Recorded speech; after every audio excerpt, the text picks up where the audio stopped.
ঘড়ির কাঁটায় ঠিক ৯টা বেজে ৪৫ মিনিট। ১০ মিনিটের রাস্তায় আধ ঘন্টা জ্যামে আটকে ছিল আদিলরা।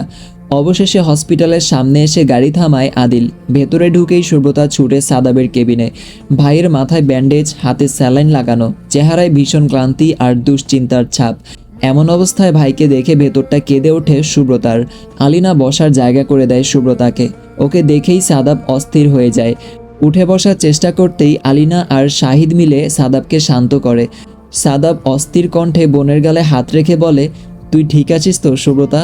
ওই ছেলেটা তোকে কিছু করেনি তো?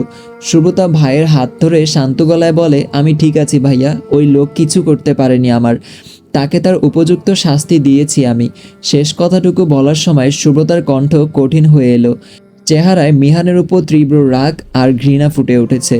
সুব্রতা এখানে বসে কিছুক্ষণ, সাদাবের সাথে কথা বলে, তাকে চিন্তা করতে বারণ করে। কিছুক্ষণ পর সাদাব জিজ্ঞেস করে, সুব্রতা, আয়াজের কাছে গিয়েছিস? তখন আয়াজ বাড়িতে না এলে কি যে হতো?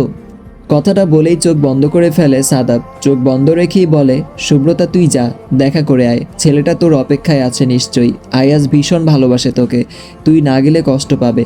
সুব্রতা উসখুস করে, ভাইয়ের কথা ফেলতেও পারে না। আলিনা কাছে এসে চোখ দিয়ে ইশারা করতেই সুব্রতা উঠে বেরিয়ে যায়। বাইরে আসতেই আদিলের মুখোমুখি হয়। আদিল নিচু স্বরে বলে, ভাইয়া আপনার খোঁজ করছিল আপু, বারবার জিজ্ঞেস করছে আপনি ঠিক আছেন কিনা। সুব্রতা শীতল স্বরে জিজ্ঞেস করে, চাচিমণি কোথায়? মা ভেতরে আছে।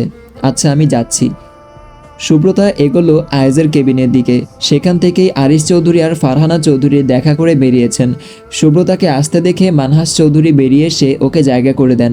সুব্রতা গুটি গুটি পায়ে ভেতরে যায়। নাসরিন চৌধুরী অবাক হয়ে তাকিয়ে রইলেন। মেয়েটাকে ভীষণ ক্লান্ত দেখাচ্ছে। হলুদের শাড়ি এখনও গায়ে জড়ানো। তিনি এগিয়ে এসে বলেন, শুভ্রা এসেছো তুমি?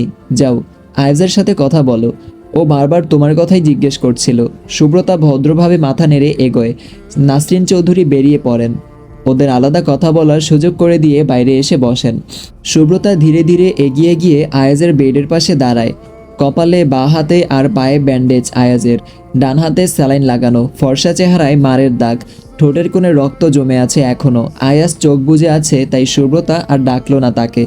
আয়াজ হয়তো শরীরের যন্ত্রণা আর দুর্বলতায় ঘুমিয়ে পড়েছে ভেবেই ইতস্তত করতে করতে সুব্রতা হাত বাড়িয়ে ছোঁয়ে কপালের ব্যান্ডেজে। এখন একটি অ্যাড চলবে, আপনারা চাইলে স্কিপ করতে পারেন। আজকে আমি তোমাদেরকে সবচেয়ে বিশ্বস্ত বুকমেকার 1x সম্পর্কে বলতে চাই, যেটি পিএসজি এবং সিরিয়ার অফিসিয়াল পার্টনার। ফিফা বিশ্বকাপ শুরু হয়ে গিয়েছে, এটি হতে পারে সবচেয়ে বড় সুযোগ আপনার প্রিয় দলকে সমর্থন করেন। এই অ্যাপে আপনি cricket, football, tennis live match দেখতে এবং তাদের স্কোর ভবিষ্যৎবাণী করেই সহজেই অর্থ উপার্জন করতে পারবেন। সেই সাথে BMW গাড়ি, আইফোন, ল্যাপটপ এবং আরও অনেক নগদ পুরস্কার জেতারও সুযোগ রয়েছে।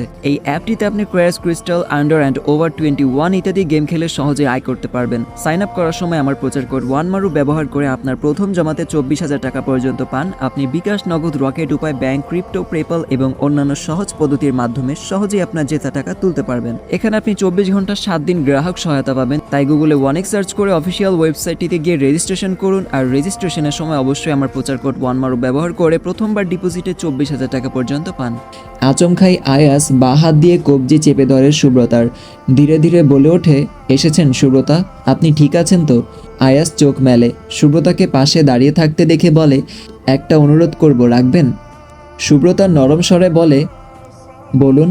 আয়াস কাতর চোখে চেয়ে ভীষণ অনুনয়ের স্বরে বলে, আজ রাতটা আমার সাথে থাকবেন প্লিজ? সুব্রতা অবাক হয়, পাগল নাকি লোকটা?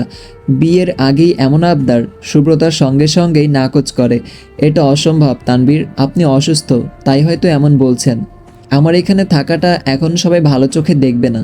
আয়াস বলে ওঠে, আমি আমার জন্য বলছি না সুব্রতা, আপনার সেফটির জন্য বলছিলাম। মিহান আবারও আসবে, ও আবারও আপনাকে। মিহান কোথা থেকে আসবে তানবীর? ওই মিহানকে তো আমি। কথা বলতে বলতে সুব্রতা থেমে যায়, একটু ভেবে বলে, ওয়েট, মিহানের ব্যাপারে আপনাকে কেউ কিছু বলেনি? আয়াজ মাথা নেড়ে না বোঝায়। সুব্রতা ছোট্ট একটা শ্বাস ফেলে শক্ত কণ্ঠে বলে ওঠে, মিহানের বুকে আমি ছুরি চালিয়ে দিয়েছি, বেঁচে আছে নাকি মরে গেছে জানি না আমি। আয়াজ অবাক হয় ভীষণ। সুব্রতা মিহানের বুকে ছুরি দিয়ে আঘাত করেছে সেটা যেন বিশ্বাস হচ্ছে না ওর। সে বিস্ময় নিয়ে বলে, আপনি মিহানকে? বিশ্বাস হচ্ছে না আমার। যেই লোক আমার ভাইয়ের শরীরে আঘাত করেছে তাকে আমি এত সহজে ছেড়ে দিব সেটা কিভাবে ভাবলেন? আর তাছাড়া তখন ওই লোক আপনাকে মারার জন্য এগিয়ে এসেছিল। আমি যদি তখন সেটা না করতাম তাহলে এতক্ষণে। সুব্রতা থেমে যায়। আয়াত সুব্রতার কথার মানে বুঝতে পারে। সুব্রতার চোখে চোখ রেখে বলে ওঠে, আয়াত সুব্রতার কথার মানে বুঝতে পারে। সুব্রতার চোখে চোখ রেখে বলে ওঠে, তার মানে আমায় বাঁচানোর জন্য আপনি মিহানকে আঘাত করেছেন? বায়ানি চান্স প্রেমে টেমে পড়ে যাননি তো আমার? আয়াজের কথায় সুব্রতা তীক্ষ্ণ দৃষ্টিতে তাকায়। আয়াজ ঠোঁট চেপে হাসছে। সুব্রতা গলা ঝেড়ে বলে, মোটেও না, আমি আপনার প্রেমে পড়ব কেন? এটা হতেই পারে না। সুব্রতার কথার ধরনে আয়াজ হেসে ওঠে। হাসি থামিয়ে বলে, তাহলে বাঁচালেন কেন আমাকে? ওখান থেকে বেরিয়ে যেতে পারতেন।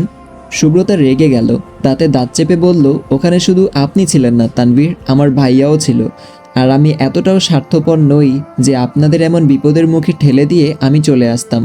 ওই লোকটার সাহস হয় কি করে আপনাকে মারার জন্য এগিয়ে আসার? যা করেছি বেশ করেছি আমি, উচিত ছিল ওখানেই তাকে মেরে ফেলা। কথাগুলো বলেই রাগে ফুঁসতে থাকে সুব্রতা। ওর চেহারায় রাগ স্পষ্ট ফুটে উঠেছে, দেখেই বোঝা যাচ্ছে ভীষণ রেগে আছে সে। আয়াত সুব্রতার হাতটা নিজের হাতের মুঠোয় ভালোভাবে ধরল। মিনিট দুয়েক পরে নরম গলায় ডেকে উঠল, সুব্রতা।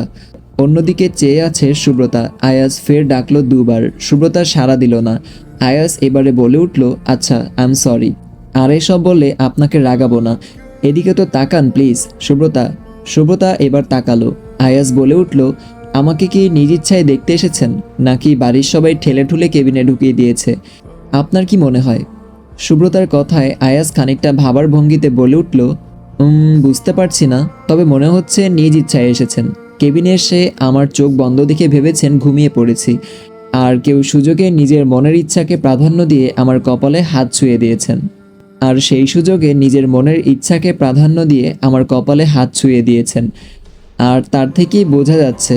কি বোঝা যাচ্ছে? সুব্রতাও আয়াজের সুরেই বলে উঠল। আয়াজ মুচকি হেসে বলল, কি বোঝা যাচ্ছে সেটা সময় বলবে। সুব্রতা প্রসঙ্গ পাল্টানোর চেষ্টা করে বলল, আমার মাথা ব্যথা করছে, বাড়ি যাব আমি। আয়াত সুব্রতার হাতটা ছেড়ে দিয়ে বলে উঠল, আচ্ছা ঠিক আছে, আদিলকে বলে দিচ্ছি, ও আপনাকে নিয়ে যাবে। আর হ্যাঁ, বাড়ি ফিরে রেস্ট নেবেন। আপনার উপরে তো আরও বেশি ধকল গিয়েছে। তবে আমি একটা কথাই বলবো, আজকে যে ঘটনা ঘটেছে সেটা প্লিজ ভুলে যান। যত মনে করবেন ততই কষ্ট হবে আপনার, তাই প্লিজ ভুলে যান এসব। সুব্রতা মাথা নেড়ে উঠে দাঁড়ালো। আয়াজ ফের ডেকে উঠল, সুব্রতা। সুব্রতা ফিরে তাকালো, কিছু বলবেন? আয়াজ নরম দৃষ্টিতে তাকিয়ে অনুরোধ করলো, 2 মিনিট দাঁড়াবেন প্লিজ, একটু দেখবো আপনাকে। সুব্রতা কাছাকাছি এসেই দাঁড়ালো। টেবিলের উপর থেকে প্রেসক্রিপশনটা হাতে নিয়ে উল্টে পাল্টে দেখলো কিছুক্ষণ। আয়াজ ওর দিকে এক দৃষ্টিতে তাকিয়ে আছে, সেটা বুঝতে পারছে সে। খানিক পরেই প্রেসক্রিপশন রেখে দিয়ে নিজের ফোনের স্ক্রিনে সময় দেখে নিয়ে বলল, আপনার চেয়ে নেওয়া 2 মিনিটের বদলে আমি 4 মিনিট সময় দিয়েছি কিন্তু, তাই আর কোনো অহেতুক আবদার চলবে না, আসছি আমি। সুব্রতা বেরোনোর জন্য ঘুরে দাঁড়াতেই আয়াজ হাত টেনে দাঁড় করিয়ে বলল, ডক্টরের সাথে কথা বলে নিয়েছি আমি, 3 দিন পরেই বাড়ি ফিরতে পারবো। তাই আপনিও বাড়ি ফিরে আজকের ঘটনা নিয়ে অহেতুক চিন্তাভাবনা না করে এই আয়াজের বউ হবার জন্য প্রস্তুতি নিন। বাড়ি ফিরেই আপনাকে আমার করে নিচ্ছি। আয়াজের কথার প্রত্যুত্তরে কিছু বলে না সুব্রতা। হাতটা ছাড়িয়ে নিয়ে বেরিয়ে যায় কেবিন থেকে। সুব্রতা বের হয়ে আদিলকে বলে, মাথা ধরে আছে আমার, বাড়ি নিয়ে চলুন আমায়। আদিল মাথা নেড়ে সুব্রতাকে নিয়ে বেরিয়ে পড়ে হসপিটাল থেকে। নাসরিন চৌধুরী রয়ে গেছেন হসপিটালে। মানহাস চৌধুরীও আয়াজের কাছেই থাকতে চেয়েছিলেন, কিন্তু আয়াজ ওনাকে আদিল আর সুব্রতার সাথে পাঠিয়ে দেয় বাড়িতে। কেননা এত মেহমানদের ভিড়ে সুব্রতাকে কেউ যেন কিছু না বলে, কিংবা হলুদের এই ঘটনা নিয়ে বাড়িতে যেন দ্বিতীয়বার কোনো কথা না ওঠে। যদিও বা আরিস চৌধুরী আর ফারহানা চৌধুরীও বাড়ি ফিরে যাবে, তবুও আয়াজ নিজের বাবাকেও পাঠিয়ে দিয়েছে। তাছাড়া হসপিটালে শুধু শুধু সবাই মিলে বসে থেকেই বা কী করবে। ফেরার পর মানহাস চৌধুরী সুব্রতাকে নিয়ে নেমে পড়েন গাড়ি থেকে। বাড়ির ভেতর যেতে যেতে বলেন, শুভ্রা মামনি, চিন্তা করো না একদম, সাদাব আয়াজ দুজনেই সুস্থ হয়ে যাবে। আজকের ঘটনা নিয়ে একদমই বেশি ভেবো না, যা হবার তা হয়ে গেছে। এখন গিয়ে ফ্রেশ হয়ে নাও, আমি তোমার রুমেই খাবার পাঠানোর ব্যবস্থা করছি, ঠিক আছে? সুব্রতা মুখে কিছু বলল না, মাথা নাড়ালো কেবল। ভীষণ ক্লান্ত দেখাচ্ছে তাকে। সুব্রতা নিচতলায় আর দেরি করল না, সোজা চলে গেল দোতলায়। মানহাস চৌধুরী পুরো বাড়িতে একবার নজর বোলালেন। বাড়িতে তেমন কাউকে দেখা যাচ্ছে না। নাসরিন চৌধুরীর বড় ভাইয়ের বউ আর ওনার বড় মেয়ে ড্রয়িং রুমে ছিল। মানহাস চৌধুরী ওদের খাওয়া দাওয়া হয়েছে কিনা জিজ্ঞেস করে নিলেন। মনের মাঝে যে বিষয়টি নিয়ে সবচেয়ে সন্দেহ, সেটা সঠিক কিনা যাচাই করতে পা বাড়ালেন ছাদের দিকে। আদিল বাড়ির বাগানে একপাশে গাড়ি পার্ক করে বসে রইল বেশ কিছুক্ষণ। গাড়ির ভেতর থেকে দারোয়ানকে উদ্দেশ্য করে বলে উঠল, চাচা গেটটা লাগিয়ে দিন। জেঠুরা এলে খুলে দিয়েন। মিনিট 10 গাড়িতেই মাথা এলিয়ে চোখ বুজে রইল আদিল। আজ সন্ধ্যায় ঘটা ঘটনার পর থেকেই মাথাটা ভনভন করছে ওর। এমন একটা ঘটনা ঘটবে সেটা ওরা কেউ কল্পনাও করতে পারেনি। ফোনের রিংটং বাজতেই চোখ মেলে আদিল। বিরক্ত ভঙ্গিতে ফোনের স্ক্রিনে তাকায়। এ সময় আননোন নাম্বার থেকে ফোন। আদিল কল কেটে দেয়, কেননা পরিচিত সবার নাম্বারই ওর ফোনে সেভ করা আছে। ফের ফোন বাজতে থাকে। বারবার একই নাম্বার থেকে কল আসছে। আদিল ভীষণ বিরক্ত হয়। লোকের বোধহয় খেয়ে দিয়ে কাজ নেই, যখন তখন যাকে তাকে একের পর এক কল দিতে থাকে। অদ্ভুত মানুষেরা, কোনো ম্যানার্স নেই। মনে মনে দু একটা গালি দিতে দিতে গাড়ি থেকে নামে আদিল। গাড়ির ডোর লক করে বাগানের ডান পাশে কিছুটা অন্ধকার জায়গায় গিয়ে দাঁড়িয়ে সিগারেট ধরায়। এদিকটায় তেমন আলোকসজ্জা নেই। আদিল হাঁটু মুড়ে বসে সিগারেটে টান দিতেই ইফরা কণ্ঠস্বর ভেসে আসে। আদিল উপরে তাকায়। দেয়ালের ওপাশের বিল্ডিংয়ের দোতলায় এক বারান্দায় দাঁড়িয়ে আছে ইফরা। বিল্ডিংয়ের এপাশের পুরো ফ্ল্যাটটা ইফরাদের, তাই ইফরাকে দেখে অবাক হয় না সে। কিছু না বলে উঠে দাঁড়ায় আদিল। সিগারেটটা বিরক্তির সঙ্গে মাটিতে ফেলে উপরে তাকাতেই ইফরা জিজ্ঞেস করে, আয়াজ ভাইয়া, সাদাব ভাইয়া, ওনারা কেমন আছেন? কি অবস্থা ওনাদের? আদিল গলা ঝেড়ে বলে, ভালো আছে, শুক্রিয়া, তেমন বড় কোনো প্রবলেম হয়নি। ইফরা ফের কিছু বলার জন্য উদ্যত হতেই আদিল দ্রুত পায়ে ভেতরে চলে যায়। ইফরা তাকিয়ে থাকে আলোয় সজ্জিত বাড়িটার দিকে।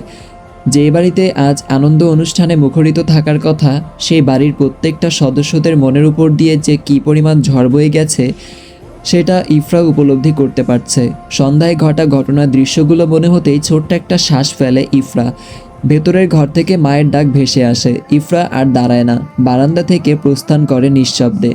আসসালামু আলাইকুম। এখানেই শেষ হয়ে যায় আজকের পর্ব। সো দেখা হচ্ছে পরবর্তী ভিডিওতে। সবাই সুস্থ থাকবেন, ভালো থাকবেন। আল্লাহ হাফেজ।